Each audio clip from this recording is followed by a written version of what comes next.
I think that we are headed to a dark place in society right now in our country, and it seems that Democrats are trying very hard to push us into that place. And when I say we're headed into that place and that we're being pushed there, I should say that we're headed or we're being pushed further into that kind of dark place because we're already in we're already there to a certain extent. We're already in a place where, for instance, violent anarchist thugs can shut down a city street and accost anyone who happens to pass by, which we've seen repeatedly over the last few years. And maybe you saw it happen yet again over the weekend. Maybe you didn't see, because it's not the kind of thing the media likes to report on. But the Antifa thugs shut down an intersection in Portland over the weekend, and they blocked traffic. They physically threatened motorists to pass by.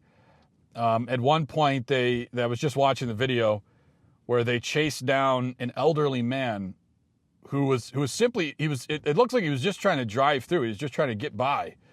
And but they were blocking the intersection, trying to direct traffic and saying, no, you're not allowed to come here.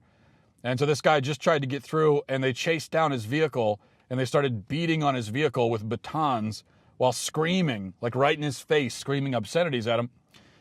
And you watch the footage of this happening in Portland, the police are nowhere to be found. They're just, I mean, it's incredible. But the more incredible thing is that we're used to it. That these people in masks can just take over a street.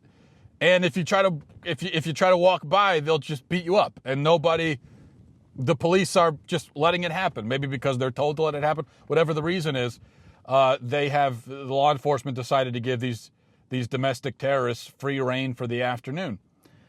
Meanwhile, while that was going on, you had the protesters, I should say, put that in scare quotes, in Washington, D.C., who were being arrested as they tried to disrupt the Brett Kavanaugh hearings. We talked about a few days ago what was a disturbing but also pretty hilarious scene of the protesters, again in scare quotes, banging on the doors of the Supreme Court, clawing at the doors, screeching like zombies. And this all happened only several days after Ted Cruz was chased out of a restaurant by a swarming mob of harassers. And these have become familiar scenes in America.